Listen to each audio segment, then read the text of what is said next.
A paz do Senhor. Bem-vindo a mais um Resumo EBD. Para você que é novo por aqui, eu sou a diaconisa Tânia Anto, professora de Escola Bíblica Dominical. Estamos iniciando nesse segundo trimestre de 2021 as lições bíblicas da editora CPAD da classe dos adultos com o tema Dons espirituais e ministeriais, servindo a Deus e aos homens com poder extraordinário. O comentarista desse trimestre é o pastor Elinaldo Renovato. Ele é líder da Assembleia de Deus em Parnamirim, Rio Grande do Norte. A lição de hoje é a lição 2, que tem um tema: o propósito dos dons espirituais. O texto áureo nos diz assim: assim também vós, como desejais dons espirituais, procurais sobejar neles para a edificação da igreja. 1 Coríntios, capítulo 14, versículo 12. A verdade prática, ela nos diz assim: os dons são recursos concedidos por Deus para fortalecer e edificar a igreja espiritualmente. A leitura bíblica em classe se encontra em 1 Coríntios, capítulo 12, versículo 8 ao 11, e capítulo 13, versículo 1 e 2. Pegue papel e caneta e anote as referências que aparecerão aqui no vídeo. Já vou pedir para você, se você ainda não é inscrito no canal, se inscreva, curta, comente, compartilhe pelo menos com mais uma pessoa, que você estará ajudando a esse canal a levar o ensino da palavra de Deus. Ok? Então vamos lá. Nessa lição estudaremos sobre o verdadeiro propósito do uso dos dons espirituais. Então ele vai falar sobre isso nessa lição. O seu propósito é edificar e unir-nos, fortalecendo assim a Igreja de Cristo. Os dons não são para elitizar o crente. E aqui vem uma curiosidade: sabemos que a Igreja de Corinto era uma igreja portuária, era uma cidade portuária, e tem uma curiosidade que vem falar do mundo antigo. Fala que a cidade estava situada e era contemplada por uma faixa de terra que ligava áreas maiores para a península.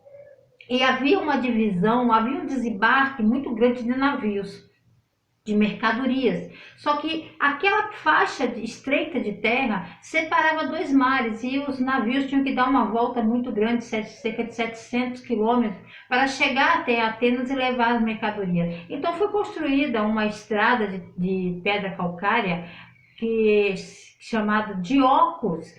Então esse Diocos, que era um caminho que foi feito de pedra calcária, que significa transporte, para o outro lado, eles puxavam o navio para chegar no outro mar, porque eles não queriam dar aquela volta tão grande, que seria muito, além de ser muito perigosa por causa dos ventos, dos mares e tudo mais. Então, muitas das vezes, eles, sem essa tecnologia que nós temos hoje, através dos escravos e os próprios marinheiros, tiravam todas as mercadorias e eles arrastavam realmente o navio de um lado para o outro, para poder chegar mais próximo até Atenas, que era a ideia deles, era chegar a Atenas, porque o desvio que eles tinham que dar era de 700 quilômetros, e eles não queriam fazer isso. Até que um belo dia, Nero, ele teve a grande ideia: vamos cavar essa faixa de terra para os navios passar de um lado para o outro. Mas isso não conseguiu acontecer na sua era, no seu tempo, pois ele morreu antes disso acontecer. Mas eles realmente, escavaram, né, essa faixa de terra para atravessar de um mar a outro, que existe até hoje, que é o Canal de Corinto. Só que não deu muito certo, porque os navios muito grandes, navios cargueiros, até hoje não conseguem ultrapassar aquele lugar. Só alguns navios, pequenos navios de turismo, isso tem realmente, que até hoje ultrapassa o Canal de Corinto. Corinto era uma cidade muito bem defendida. Para você ter uma ideia, ela só foi derrotada quando teve a invenção da pólvora. Mas só ficou pronto esse canal em 1893. Só que não deu muito certo, porque começa numa largura e ele vai afunilando. Então não é todo navio que consegue passar pelo Canal de Corinto, que existe até hoje e que é ponto turístico também. Então, como nós vimos, A cidade de Corinto era uma cidade riquíssima, uma cidade de muita riqueza, e de homens sábios, filosofia, mas a igreja de Corinto estava estrategicamente no local, porque aonde há um porto, há um vai e vem, e ali a proporção de espalhar, de expandir o evangelho era muito grande, e a igreja estava se perdendo, se gladiando entre si, em vez de cumprir o ID e saber usar os dons para disseminar, aumentar mais o evangelho. Então a gente pode ter uma ideia aqui dessa prosperidade que havia na cidade de Corinto e da sua importância, da igreja estar ali para o avanço do evangelho. E que seus membros, eles estavam ignorando a oportunidade que eles tinham estrategicamente. Ali que estava iniciando, ele era um ponto estratégico e estava sendo desperdiçado porque eles estavam presos dentro da igreja, se gladiando, querendo mostrar um melhor que o outro. Então, o que eles tinham que fazer é entender também que tudo que eles tinham dependia de Deus e dependia de qualquer ação humana. Nada vinha deles mesmos, tudo vinha de Deus e eles estavam desperdiçando isso. Uma igreja de muitos dons. Desde o início, logo no capítulo 1, versículo 7, Paulo vem falando. Ele foca em pontos positivos, apesar de estar tendo esses problemas todos que nós vamos estudar nesse trimestre, mas ele foca nos pontos positivos e fala, olha, não falta nada, vocês têm todos os dons ali. Então os crentes tinham esses dons, mas eram imaturos, eram insubmissos, eram ignorantes da doutrina, né? Os crentes exerciam os dons para demonstrar níveis de santidade um para com o outro, então eles não estavam fazendo o bom uso dos dons realmente. Então eles se tornavam assim carnais no sentido de imaturo, de ignorantes e de meninos que Paulo vem falando no decorrer da carta de 1 Coríntios. Quando fala de crente, que ele vai sempre focar em crentes espirituais, crentes carnais, crentes naturais. Então a gente entende que o homem espiritual e os carnais, ambos são crentes. Isso que tem que ser, entender isso. Tanto o homem espiritual, que Paulo está se referindo, e o homem carnal, ambos são crentes, temos eles dentro da casa do Senhor. Mas só que a inclinação de um é e a inclinação do outro é outro, né? Os homens naturais são os indivíduos ainda sem regeneração. E esses são os homens naturais, tá? Os homens carnais, no caso, a gente quer se referir mais de carne, de sangue, não indicando necessariamente qualquer qualidade ética inferior, mas o homem que é dominado pelos seus desejos, você é um cristão que é dominado pelos seus desejos, as concupiscências da carne, as paixões, pela fama, exaltação pessoal, ele é considerado um homem carnal, porque ele não está ligado às coisas espirituais de Deus, e sim só às coisas terrenas, às suas paixões. Paulo poderia até estar querendo dar a entender que toda a sua suposta aparente espiritualidade no exercício dos dons espirituais eram falsa e fraudulenta. Ou seja, muitas das vezes o crente tem os seus dons que Deus deu, que é uma dádiva, é um presente, mas faz uso dele para a sua exaltação, para até ganhar dinheiro. Então ele vem falando que, peraí, tem uma contradição, uma coisa não bate com a outra. Então vocês são carnais. Então é berrante, é uma contradição, é uma possibilidade moral. Moralmente está errado, tá? E eles estavam ali como para dar testemunho, para expandir o avanço do evangelho.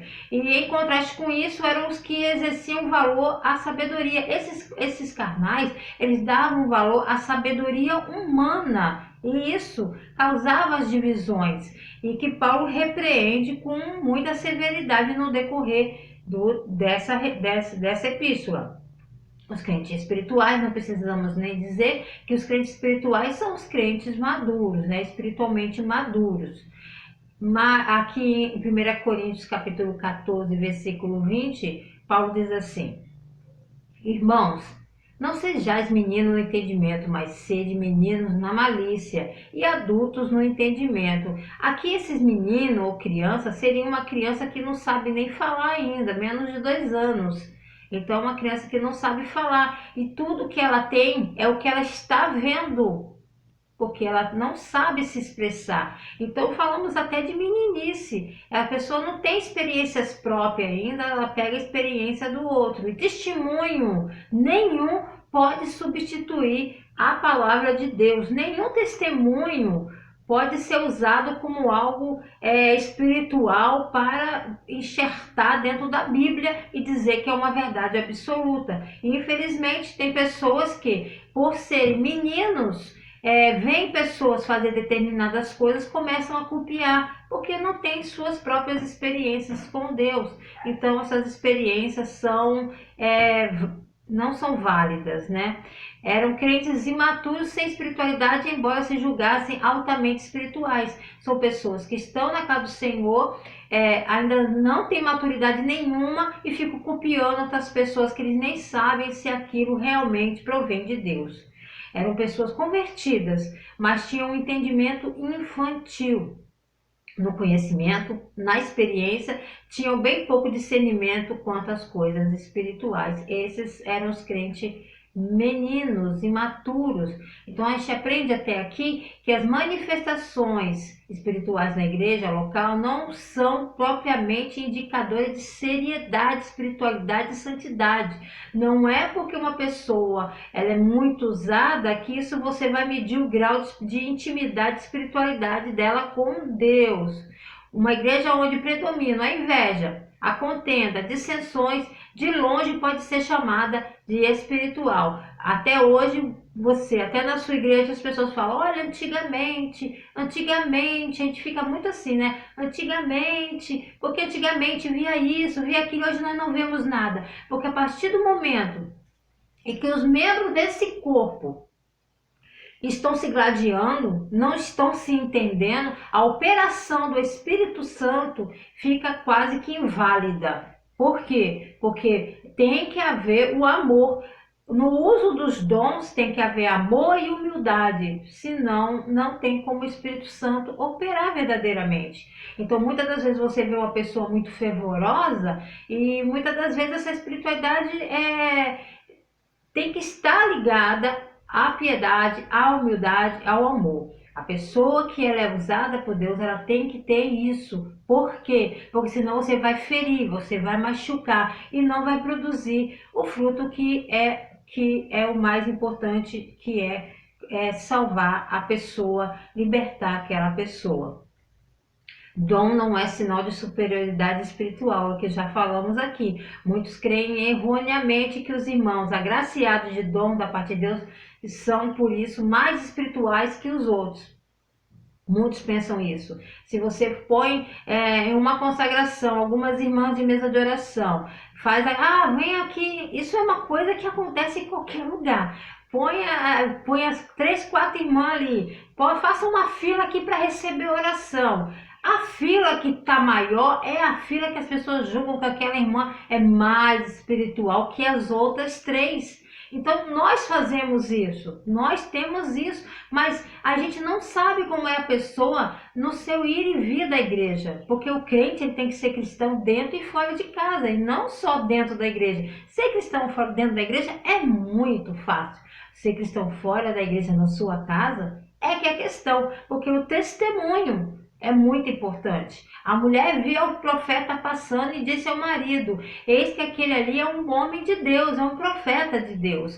Por quê? Ela via ele ir e vir, estava subindo um monte para buscar o Senhor no seu ir e vir, no seu modo de andar, seu modo de se vestir. Então a sua conduta, o seu testemunho somente passando, não precisa de muito, mas a sua conduta diz muito, grita muito mais alto que muitos, glória a Deus, dentro da casa do Senhor. Por ser resultado da graça divina, não recebemos tais dons por mérito próprio. Você pode subir o monte? Pode. Você pode jejuar? Pode. Você pode fazer qualquer coisa. Mas não é porque você fez todas essas coisas que Deus te deu esse dom, que você se achou melhor. Eu fiz isso, faz isso também. Isso não é uma receita. Isso não é uma receita. Há pessoas que se batizam, descem as águas, quando voltam, já voltam falando em línguas. Outras não, levam anos para isso acontecer e outras não recebem isso. Isso não quer dizer que Deus não as ama e que Deus não as use de alguma forma. Todos somos instrumentos de Deus. Então muitos me dirão naquele dia: Senhor, Senhor, não profetizamos? Nós em teu nome? E em teu nome não expulsamos demônio? E em teu nome não fizemos muitas maravilhas? Então eles me direi abertamente: nunca vos conheci, apartai-vos de mim, vós que praticai a iniquidade.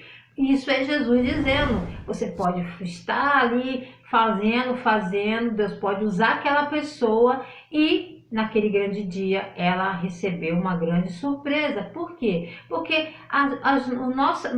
nossas obras passarão pelo fogo, irmãos. Passarão pelo fogo. E aí sim vai ser revelado a verdade. Então, isso é para se ter um cuidado muito grande com os usos dos dons. Não é para se aproveitar, se achar melhor que o outro ou mais espiritual que o outro. Se está sendo feito dessa forma, está bem enganado.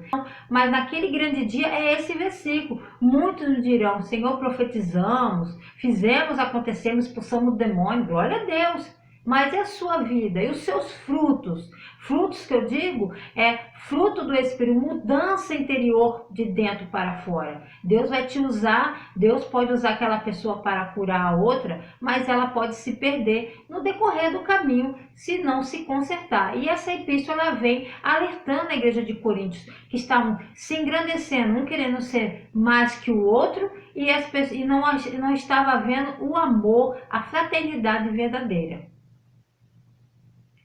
Tópico 2 vem falando edificando a si mesmo e aos outros. Uma da prioridade das questões dos dons é para edificar a si mesmo. Sim, é para edificação sua também. O que fala em língua estranha edifica a si mesmo, mas o que profetiza edifica a igreja. Porque aquele que está falando em língua está falando com Deus. Agora, aquele que está profetizando, ele está edificando a igreja. Então, o membro da igreja precisa ser edificado. Isso é um fato. Se nós, quando nos reunimos, precisamos ser edificados coletivamente. Então, se tem alguém na igreja que começa a falar em língua, começa a falar mais alto do que aquele que está no microfone, e não tem uma pessoa que que seja intérprete, ou ela mesma saiba interpretar, a Bíblia também nos ensina que devemos nos calar, ou então falar baixinho. Mas, infelizmente, essas pessoas são insubmissas. Então, você vai orientar essa pessoa: eu falo mesmo, Deus está mandando falar, eu falo mesmo.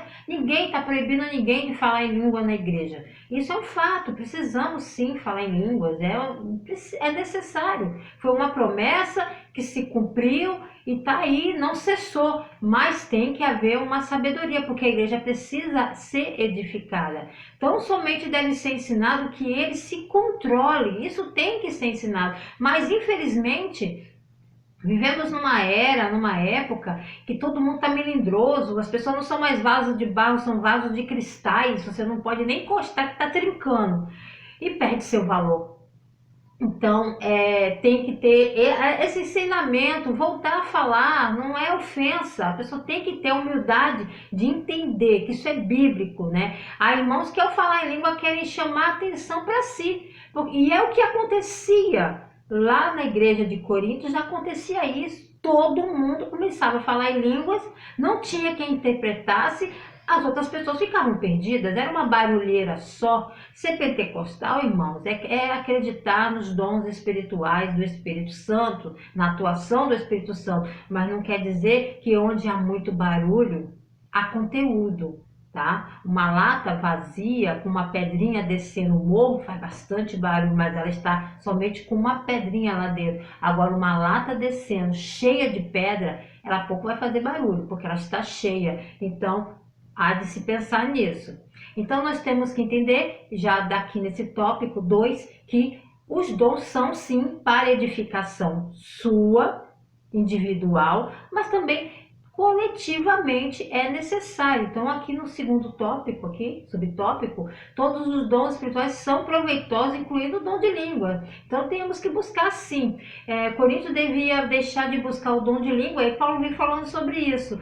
Que era melhor, então, que buscar o dom de profetizar, porque pelo menos estaria edificando a todos. Aquela irmã, aquele irmão que está passando um processo tão difícil, está numa batalha, seja material ou espiritual, ela vai para a casa do Senhor, se reúne com seus irmãos. E aí a outra pessoa começa a falar em língua, e ela está ali esperando para receber algo de Deus e nada, só barulho. Então está errado. E mesmo porque determinadas irmãs e irmãos que ficam falando em língua não deixam nem a mensagem ser falada, o pastor, o pregador está ali querendo ministrar a palavra e a pessoa está falando mais alto que o microfone, então precisa realmente de uma doutrina, chamar no canto e conversar com essa pessoa. Precisa, irmão. Isso não é ferir ninguém, isso é ensinar o caminho correto. Portanto, se os crentes em Corinto tivessem genuinamente interessados em buscar os dons espirituais, a profecia deveria ser o seu grande alvo. E não as línguas. Isso é o que o apóstolo dissera nos versículos 1º e 11º, que agora confirma nessa sentença breve e conclusiva. Então, abusar, tiver que abusar, que abuse então da profecia, porque sem profeta o povo se corrompe. É necessário sim. Não é qualquer um que é profeta, irmãos. Não é qualquer um que é profeta, tá? Hoje em dia todo mundo tem aqueles títulos que nós sabemos, mas não quer dizer que a pessoa seja realmente um profeta. Edificando até o não crente, e os dons são também para isso, edificar a si, edificar coletivamente o próximo e edificar aquele também que não tem Jesus, o não crente. Embora o dom de língua seja uma manifestação genuína da parte de Deus, a sua utilidade se perde e nada consegue comunicar. Como que alguém vai querer evangelizar um não crente falando em línguas? Se perde nisso. Tá? Pode reter, então a pessoa pode reter isso, entretanto, certa utilidade particular para o próprio crente que as fala. Então, você no seu quarto, na sua casa, fale em línguas, mas não tem uma utilidade coletiva altruísta. Não tem, se não tiver um intérprete, não tem. Portanto, as línguas, caso não acompanhadas do tom paralelo da interpretação de língua, devem ser praticadas em particular e não publicamente. Os crentes devem ser capazes de transmitir benefícios espirituais aos seus ouvintes. Então, isso tem que ser explicado. A pessoa às vezes fala em língua, mas ela não tem a interpretação. Ela não tem. E se não houver um intérprete, então é melhor que faça isso no seu particular. Tenhamos mais sabedoria nos usos dos dons. Tópico 3, edificar todo o corpo de Cristo, os dons na igreja. A criação inteira, irmão, depende de Cristo como cabeça. E aqui ele vem falando nesse tópico sobre Cristo, que é o cabeça, que é o unificador e restaurador e governador de tudo. O corpo é formado pelos membros, estamos ligados na cabeça, que é o Senhor Jesus. O corpo de Cristo não é formado por denominações, entendam isso, não é templos, bloco, lajota, reboco, ferro, não, membro, pessoas, tá? Nesse corpo místico. A palavra diz que o Senhor conhece o que são deles. Uma pessoa pode estar na igreja, dentro do templo, e não fazer parte do corpo de Cristo, tá? E é um fato. As partes externas do corpo humano, que nós falamos aqui denominada de membros, têm características e funções específicas. Alguns membros do corpo podem até substituir o outro, mas nunca a coordenação será a mesma. Eu posso perder esse braço e esse braço, perco os dois braços. Eu posso utilizar os meus pés para fazer qualquer coisa, pentear cabelo, nós vemos isso, escovar os dentes, mas nunca vai ser a mesma coisa, irmãos, nunca vai ser a mesma coisa, sempre vai haver um desequilíbrio, nunca vai ser a mesma coisa. Então, todos esses membros desse corpo místico de Cristo, eles têm as suas funções, todos somos importantes nesse corpo. E temos que fazer bom uso dele. Então, ninguém tem todos os dons. Mas se eu tenho um dom, minha irmã tem um dom, e se junta na igreja, olha que coisa que seria, se fizessem bom uso, que maravilha que seria. Mas às vezes as pessoas, e por isso que fala, buscar os melhores dons. E as pessoas às vezes querem aquele dom que eles não, visão deles será para autoafirmação e não para o reino. Então está usando errado. Mas naquele grande dia passará pelo fogo as suas obras. Então, a função, todos têm a função específica de cada um. Um fala das variantes de dons, ministérios concedidos por Cristo à sua igreja. Então, por mais que queira, faz faltas, todos os membros são importantes nesse corpo místico que Cristo é o cabeça. Os sábios arquitetos do corpo de Cristo. Somente tendo Jesus Cristo como a pedra fundamental pode-se iniciar a construção do alicerce de uma vida cristã. Deus levanta homens para edificarem espiritualmente, moral, doutrinamente a igreja local. A igreja é o edifício de Deus. Os ministros, sábios, arquitetos, o fundamento já está posto, que é Cristo. Então eles têm que tomar o cuidado com o que estará colocando sobre essas pedras. Então eles têm essa responsabilidade, quanto mais lhe é dado, mais lhe será cobrado. Mas os ministros têm que tomar cuidado com as pedras assentadas sobre esse alicerce, pois eles também tomam parte na edificação espiritual da igreja de Cristo, segundo a mesma graça concedida aos apóstolos. Se alguém constrói sobre esse alicerce, usando ouro, prata, pedras preciosas, madeira, aquilo que eu já falei aqui, vai naquele grande dia trará luz, naquele dia, no dia do Senhor, trará luz sobre esses materiais, sobre essas intenções, pois será revelada pelo fogo que provará a qualidade da obra de cada um. Se o que alguém construiu permanecer, esse receberá recompensa. Despeceiro dos dons. O que é ser despeceiro? Despeceiro era uma pessoa, um servo, que antigamente era um homem que administrava a despensa da casa. Ele zelava para que não estragasse nada, distribuía alimentação da família entre os escravos. Então ele tinha uma responsabilidade, né? E dessa forma o despeceiro na obra do Senhor deve alimentar a família de Deus. Eles precisam ter cuidado no uso dos dons. Não é só os líderes, pastores, presbíteros, evangelistas, mas todos nós somos despeceiro na obra do Senhor e temos que ter cuidado no uso. E esse despeceiro, ele não vivia sendo vigiado pelo seu patrão, porque havia uma confiança nele, havia essa confiança e Deus confiou os dons espirituais, ministeriais a nós, seus servos. Então, nós devemos saber administrar esse dom, saber como administrar muito bem aqui esse dom. Ele precisava ter cuidado com isso. Então, nós temos que ter esse cuidado também. Cada um administra aos outros o dom como recebeu, como bom despeceiro da multiforme graça de Deus. Se alguém falar, fale segundo as palavras de Deus. Se alguém administrar, administre segundo o poder que Deus dá, para que em tudo Deus seja glorificado em Jesus Cristo, a quem pertence a glória e o poder para todos sempre. Despeceiro, cujo significado pode ser entendido como administradores de recursos, portanto temos que administrar bem, de maneira correta o que Deus confiou a nós, tá bom? Portanto, eu e você não temos o direito de fazer o que bem entendemos com aquilo que pertence ao Pai. O despeceiro não podia fazer o que ele bem queria com os alimentos, ele tinha a chave da despensa, então ele não podia fazer o que ele bem queria. Ele sabia o que ele tinha que fazer, como administrar aquilo. Deve fazer isso não como superior, não como dominador, não para dominar os outros, mas como pai que ama o seu filho. Foi assim que o apóstolo agiu em relação à igreja de Corinto, o apóstolo Paulo.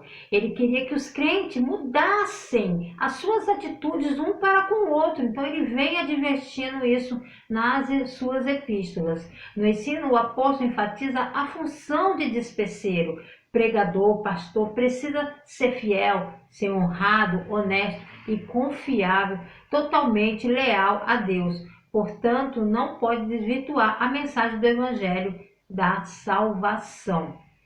Nós fomos chamados para fazer o bom uso dos dons espirituais, esse propósito para edificar a si mesmo, edificar a igreja, o corpo de Cristo, o membro do corpo de Cristo, coletivamente, edificar e para também fazer uso para a edificação dos não crentes, para a pregação do Evangelho, fazer bom uso para que o Espírito Santo penetre nos corações e nas mentes e haja uma mudança no entendimento.